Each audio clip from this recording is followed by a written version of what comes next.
Good morning, Writing 394. This is Professor Anderson with a little bit of feedback regarding a question that I've had from several of you. So the question is basically, how does writing assignment number 1 fit into the big picture of our final research-based report?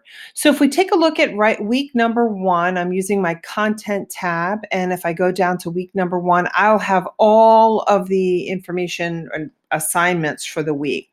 If I look at writing assignment number 1, communication inhibitors report, and I pull up the PDF, here it outlines the parameters and the tasks required for the assignment. So what you're doing in this particular assignment is you're taking a look at your workplace or your home life, and you're identifying communication barriers within either one of those. So if you choose to focus on your work life, what you may find, what you'll do is detail where you work, what you do, and what the work environment is like. And then analyze what are some communication barriers inside of that office place. So you'll notice oh no, I just lost that tab. Yikes, sorry about that. Inside of go here to content, and then I want to go here to course resources, and I want to go here to e-reserves, and inside of my e-reserves, I will find the list of all of the items that I need that are required reading. The barriers to effective communication, physical barriers in communication, and business communication. These are the three major, the major readings for this week. Let's just take a look at Pandita's article. I want to go here and view the item. If I look at Pandita's article, what it will show me is it'll pull up the PDF, and it shows me and identifies the name of some of these barriers. Now, this particular type of this assignment, so let's go back, because the real question is, how does identifying the communication barrier relate to the final paper, which is the research-based report? So what you're doing in writing assignment number 1 is identifying how aspects of the work life or home life can be missed in a big picture. So, for example, while you may be identifying the physical barriers, like let's look at Pandita's article one more time, physical barriers like the environment itself or distance or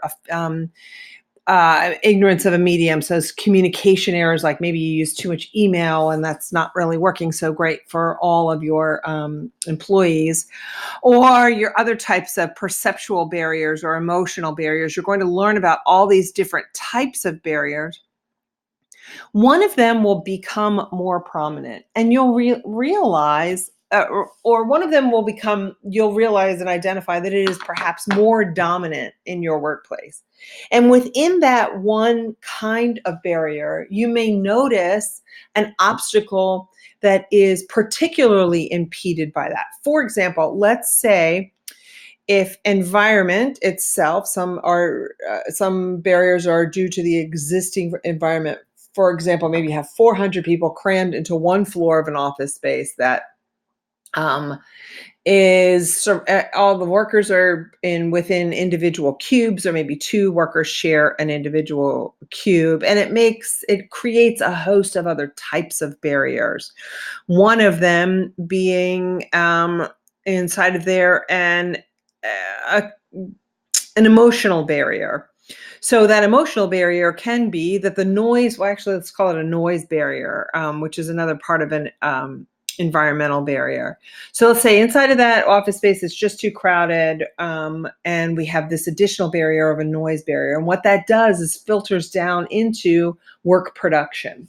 So how can you address that particular problem inside of your workplace? So what you've really done in writing assignment number 1 is you have taken a look at a very real communication problem inside of your workplace.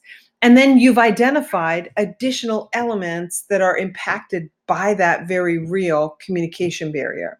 And then you will research that additional aspects and come up with a resolution, because in week 6 is what's out where your writing assignment research-based report is outlined.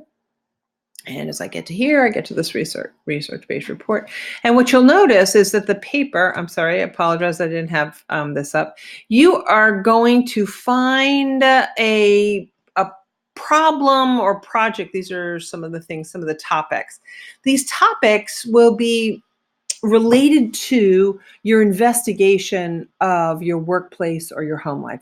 So the reality is that writing assignment number 1 gets you started thinking about how issues impact your work life or impact your home life, how communication issues specifically.